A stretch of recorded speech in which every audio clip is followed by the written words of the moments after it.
The Kawasaki KX100 is the perfect bike for smaller riders who want a lightweight bike with gobs of power and long travel suspension suitable for jumping.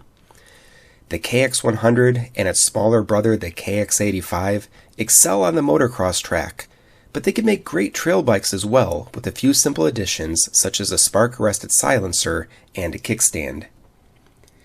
The bikes here are a 2016 KX85 and a 2018 KX100.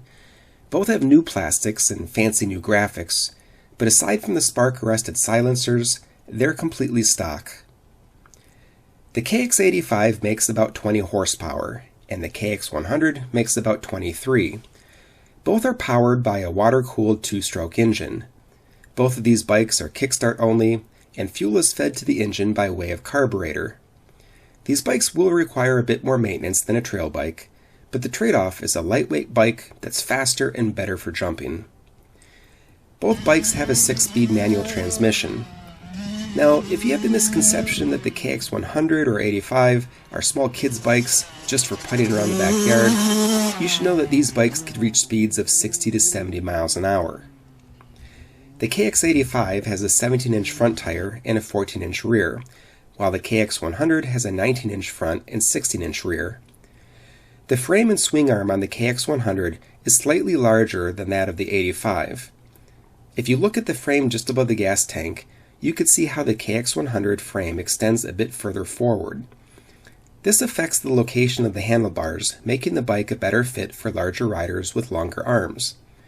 It also frees up more space under the fender for the larger front tire. The KX100, with its extra 15 cubic centimeters of displacement, does produce more power than the 85, which is noticeable, but not alarming.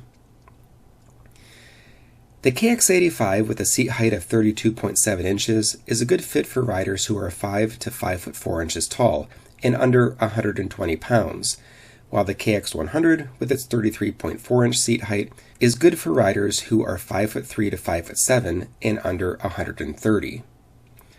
Chase here is 5 foot 4 inches tall. He fits well on the KX85 with his feet almost flat on the ground. If he were a beginning rider, this would be a good fit, but Chase has been riding now for about 20 hours and is ready for the bigger bike.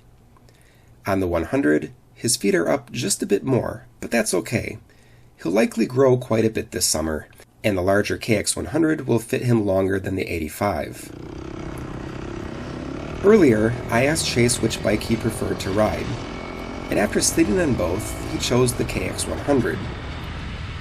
Now, Chase did spend a day last weekend riding the KX85, and before that he rode a Honda CRF 125FB a few times. In all, Chase has about 20 hours of riding experience. The riding footage throughout this video is of Chase on the KX100. One of the best things about the KX100 is its weight. It's only 175 pounds, which is about 25 to 40 pounds lighter than similarly sized trail bikes. This makes it easy for small riders to get the bike back up after a fall. Starting the bike with the Kickstarter is not a major concern. This is a small motor that does not require much effort to kickstart. Chase was able to start the bike on his own numerous times throughout the day. Buying a dirt bike for a teen who's growing quickly in size and skill level can be tricky. As mentioned before, Chase rode a Honda CRF 125 for a few days, then moved up to the more powerful KX85, which he rode for just one day, and now he's riding the KX100. This all happened in less than 5 days. Now, just in case you didn't know, two-stroke engines require you to mix some oil into the gas, and the ratio for the KX100 is 32 to 1, which means 1 part of oil for every 32 parts of gas. If you do the math, this is 4 fluid ounces of oil for each gallon of gas. The KX100 here is running on 93 pump gas with a 32 to 1 mix ratio. Since there's oil mixed in the gas, there's a few things you need to be careful of. First, when your bike is running, you shouldn't leave it idling for more than 30 seconds without revving the engine or riding it. When the engine is just sitting there idling, it doesn't run hot enough to burn off the oil, and the oil starts to soak the spark plug. If the plug gets too oily, it will no longer spark, which means your bike will stop running. You'll need to remove the spark plug and wipe off the oil or replace it. Another thing you cannot do is store your bike for many months, like 3 or more, without draining the gas tank. The oil-gas mix just doesn't last and can gum up your carburetor if you try to run it after letting it sit for a long time. Personally, I love two-stroke motorcycles. I love the sound, the smell of the exhaust, and their simplicity. Plus, they have a feel that's different compared to 4 strokes.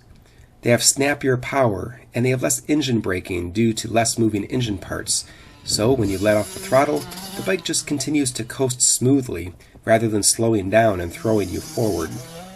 It's a small difference, but it's worth pointing out. Well, that's it, everybody. I hope you enjoyed this video. If you did, please like it, subscribe, and check out my other dirt bike videos here on Go Hobby. Ride safe, everyone.